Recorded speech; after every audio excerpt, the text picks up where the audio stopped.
My name is Doreen Gillespie. I live in Etheridge, Montana, and I'm a rancher. My husband and I have club calves.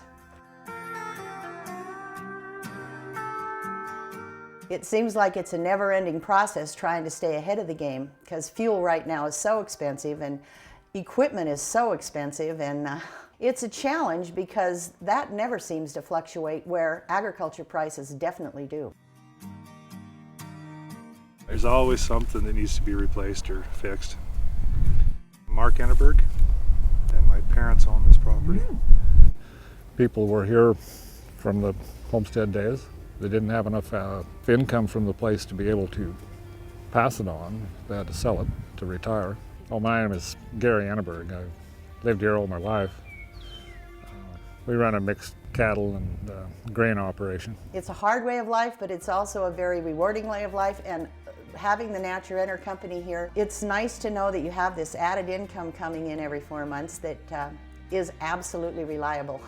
Hopefully there'll be enough extra income here to support some improvements in the operation and maybe let the next generation take over. I think it's so important to try to keep your land within the family. I would very much love my little granddaughter to be able to experience living in the country. So I'm so glad that I can pass this on to Thea too.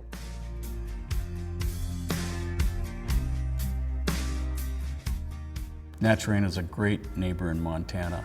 First of all, they invested money in the state, and their investment has translated into, number one, good paying jobs in the state, and number two, over $1 million of property tax to Glacier County, and over $3 million in property taxes to Toole County. And that represents almost 30% of their total tax revenues in that county. In a community our size, that's a sizable impact, and we truly appreciate it. So certainly that has a huge impact on the county coffers, which in turn has huge impacts on the schools, on law enforcement, and everything that gets funded by county government. Because of that, this county-owned facility benefits by it. The tax base, which NaturEner pays every year, is consistent revenue, not just 1 year, but for decades on out.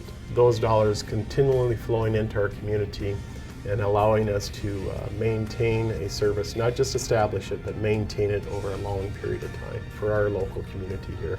And in a rural setting, those type of revenue dollars are very hard to come by. And that's why it's so important to have this company in our community. The impact from the wind farm in NaturEner has really been in the taxable valuation of the whole school district. We've been able to upgrade our heating plant in the high school. So there's a lot of things that we've been able to do with that increased flexibility in the way that we can direct the tax dollars.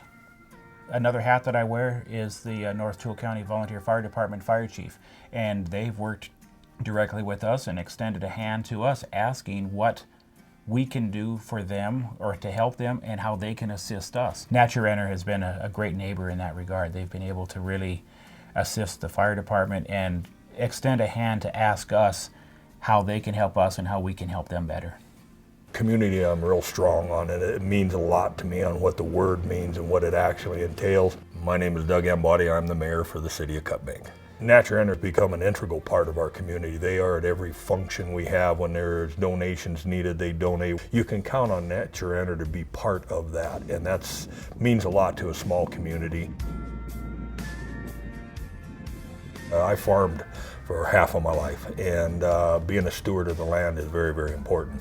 It was one of the things I liked about NaturEner when they first came and they started setting up the farm, and they did some reviews on what it would do to the raptors in our area, and we have quite a few different types.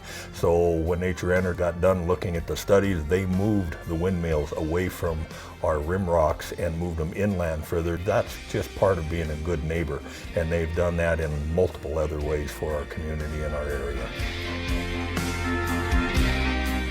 So we're doing something very interesting on our project here. What we're doing is taking an advanced approach to conserving wildlife, specifically birds, on our site. We've set people out monitoring the skies, and what they're doing is when we see a bird come close to the project, we will call in to our operations center to put those turbines in a stop mode. It'll completely stop those turbines, let the birds fly freely, unharmed, and we'll leave them off to ensure that the bird is clear out of the way before we turn those turbines back on.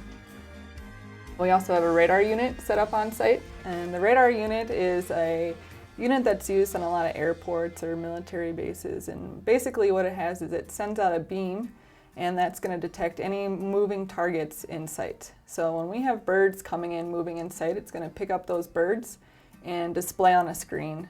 We then have technicians looking at the screens, monitoring the skies to find these birds, and call into our operations center where they control all of the turbine, how they run, when they pause, when they're stopping. These standards are not normal on wind sites, and we are taking an extraordinary step. And what we're trying to do is lead the way for the future for wind farms. We're trying to learn everything we can about how birds behave on wind facilities so we can take this knowledge and try to help protect birds across the nation, let alone on our own site. We're trying to produce a truly green energy such that we're being responsible for our actions, taking preventative measures to ensure that we're keeping the environment healthy.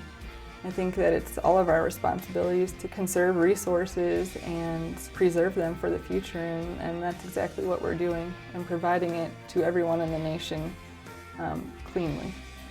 It's kind of a double happiness because I believe that wind energy is such a clean energy, and it also is nice because when you know you've got an income coming in all the time, where in agriculture, you know, sometimes you do, you know, depend on the prices of the cattle or anything else. It's so cyclical. So this is an absolute, no matter what, you know that this is the amount that's coming in every 4 months. The windmills are just the coolest thing, and knowing that that's clean, sustainable energy that's going to be continued. I'm from Montana, spent my whole life here, and I've lived in places that get awful windy, and the wind is a constant here. It's just where we are, coming right off the front. So that natural, clean source of energy, we're finally harnessing it, and I think that's a great thing. Just the wind energy is such a boom for this area. It is something we've had forever, obviously, and sometimes we were made fun of, the windy city, the windy this, and it's too windy in Cut Bay, and now we have a use for that wind, so we're very proud to have them part of our community. It's pretty cool to see the lights blinking at night, to see the windmills going during the daytime, and it just really makes a person feel like, you know, we're doing the right things.